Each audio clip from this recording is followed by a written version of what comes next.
Hey guys, this is PODFIC, and today we're going to be reading Sea Monsters, Muffins, and Cinnamon Apples by Little Pikmins. The summary is, an early morning for Tim and Bernard on the houseboat.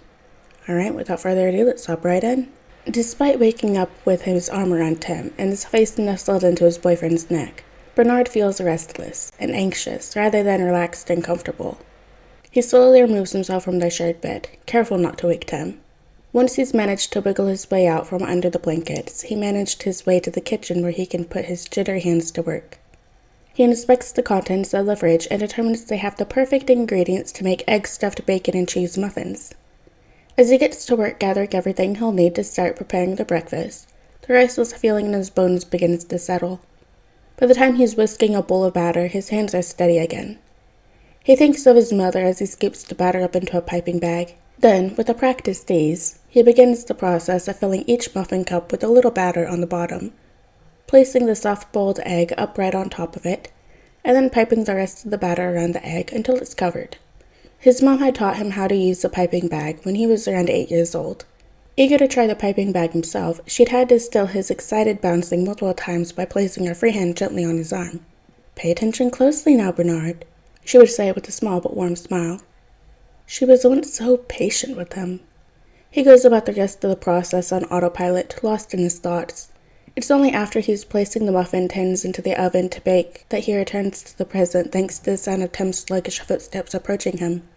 Tim lazily wraps his arms around Bernard from behind and pulls him back against his chest, resting his chin on Bernard's shoulder. Bernard loves when Tim is like this, because a groggy Tim is a relaxed and happy Tim. The fact that Tim is practically leaning all his weight into Bernard is also a good sign. He must have just woken up from a fitful slumber and stumbled his way in here. Bernard holds back a chuckle as his mind conjures up an exaggerated scene of the sleepy Tim, stumbling into the kitchen like a cartoon character and wobbling all over the place. "I had a dream about Louis Grieve last night," Tim mumbles by Bernard's ear. "I was at my locker with Darla. You ran over to us with the Tupperware bowl full of cinnamon apple slices. Said your mom made them and told you to share with your friends." Bernard's face heats up with slight embarrassment. Oh, high school. He'd definitely been a hardhead back then. Specifically the kind of hardhead who did everything possible to seem like a 100% straight, cool guy rather than a closeted gay kid who enjoyed watching superhero theories on YouTube and reading fan fiction all night. "You used to bring us food almost every day," Tim continues to reminisce wistfully. "It wasn't your mom making all those snacks for us, though, was it?" Bernard breathes out a short laugh and wonders when exactly Tim had figured that out.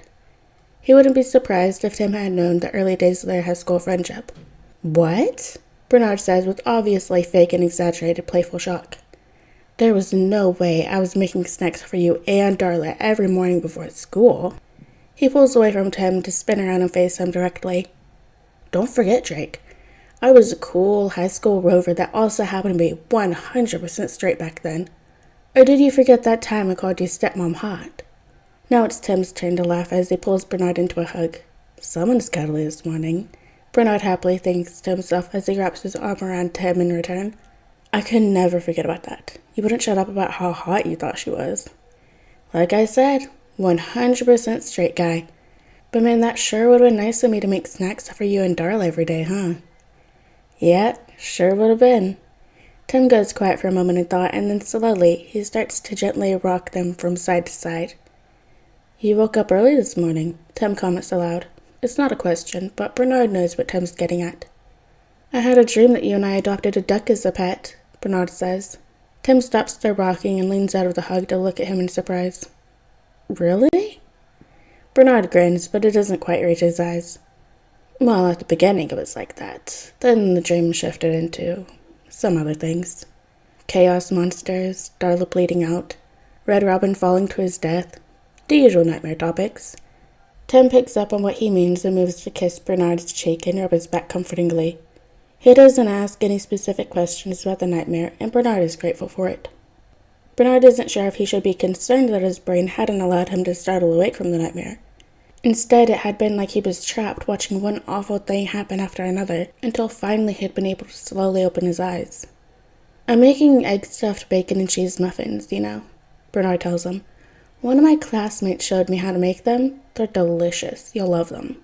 Everything you make tastes delicious, honey, including the snacks your mom supposedly made for me and Darla back then. Bernard beams.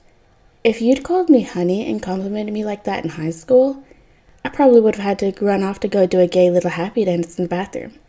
I craved your attention all the time back then. Tim's smile turns cocky and sly. Tell me more about how much you crave my attention, please. Bernard walks away from him to grab a bowl of apples. Nope. We don't need you developing an ego because all of your Louis Greaves besties happen to have a crush on you. Tim's face pinches into his own unique version of a pout. It's like his body wants to full-on pout, but the prideful part of him tries to fight it. But you're my boyfriend. I like hearing about your high school crush on me. It's cute. Bernard manages not to completely swoon at Tim's words like he usually would. Instead, he opens the fridge and holds a plastic bag out towards his boyfriend. Go throw this in the ocean for me. Tim takes it in his hands, peeking inside the bag with a raised eyebrow. Topic successfully changed, Bernard thinks. And what's this for? Tim asks as he pulls a large piece of meat out of the bag. The Gotham Harbor sea monster? Pi saw it in the water yesterday and we decided that if we feed it, it might recognize the marina as friendly territory and won't go after us when it attacks Gotham like everything inevitably does. Tim's expression shifts to one of mild curiosity. He puts the meat back into the bag and says, If you want, I can set up a water sonar sensor and multiple underwater cameras. That way we can monitor your sea monster's activity. No way. Depending on how intelligent it is, it could figure out we're keeping surveillance on it and get mad. I'll let you know if and when we'll need any of your tech. He gives Tim a quick teasing kiss on the lips as thanks. Now off you go. Bernard lightly pushes his boyfriend away and returns to his task of peeling and cutting apples while he waits for the oven timer to chime. Although Tim sets out to simply throw some meat into the ocean, he ends up running into Tuna, who's aimlessly searching around the docks for his reading glasses. After a tedious half-hour of searching, they finally manage to find his reading glasses in a fisherman's pile of fish, leaving Tim to wonder how the hell Tuna's reading glasses had ended up there for the rest of the day. With that done, Tim returns to his boat. Upon opening the front door, the homey smell of morning breakfast delightfully tickles his nose. He finds Bernard by their small dining table, setting 2 cups of coffee beside a plate of muffins and a bowl of cinnamon apple slices. Tim's heart warms with a fond and familiar nostalgia.